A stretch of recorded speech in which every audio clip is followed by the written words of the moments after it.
മതപ്പാടിലായ കൊമ്പൻ കബാലി വീണ്ടും മലക്കപ്പാറ റോഡിൽ ഭീകരാന്തരീക്ഷം സൃഷ്ടിച്ചു. ഇന്ന് പുലർച്ചെ മുതൽ വീണ്ടും റോഡിൽ ഇറങ്ങിയ കൊമ്പൻ രാവിലെ 7 വരെ വാഹനങ്ങളെ കടന്നുപോകാൻ അനുവദിച്ചില്ല. റോഡിലൂടെ തലങ്ങും വിലങ്ങും നടന്ന ആന പിന്നീട് ആനക്കയത്ത് വെച്ചാണ് കാട്ടിലേക്ക് കയറിപ്പോയത്.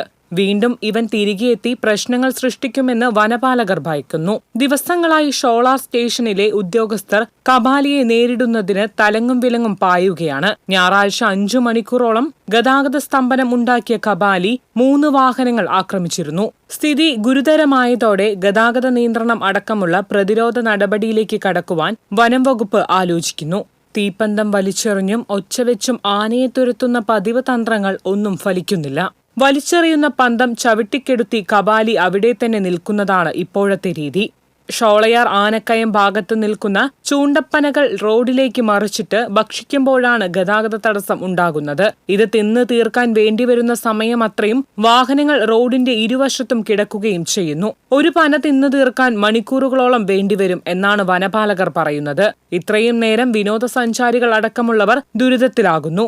ഞായറാഴ്ച വൈകിട്ട് കോതമംഗലം യൂണിറ്റിൽ നിന്നും വിനോദയാത്രയ്ക്ക് എത്തിയ KSRTC ബസ് കബാലി അടിച്ചു തകർത്തു. 2 കാറുകളുടെ നേരെയും ആക്രമണമുണ്ടായി. എന്നാൽ ആർക്കും പരിക്കേറ്റില്ല. വന്യജീവികൾക്ക് പ്രത്യേക സംരക്ഷണമുള്ള മേഖലയായതിനാൽ ഇവിടെ പടക്കം പൊട്ടിച്ച് ആനകളെ തുരത്താൻ സാധ്യമല്ല. ഈ സാഹചര്യത്തിലാണ് ഗതാഗതത്തിന് സമയക്രമം ഏർപ്പെടുത്താൻ ആലോചിക്കുന്നത്. വാഹനങ്ങൾ കടന്നു പോകുമ്പോൾ കൂടുതൽ വനപാലകർ സുരക്ഷാവലയം തീർക്കുന്ന ദൌത്യം 2 വർഷം മുൻപ് കബാലിക്ക് വേണ്ടി ഇവിടെ ചെയ്തിരുന്നു. മതപ്പാടുള്ള ഘട്ടത്തിലാണ് കബാലി ഷോളയാറിൽ എത്തുന്നത്. TCV news, Chalakudy.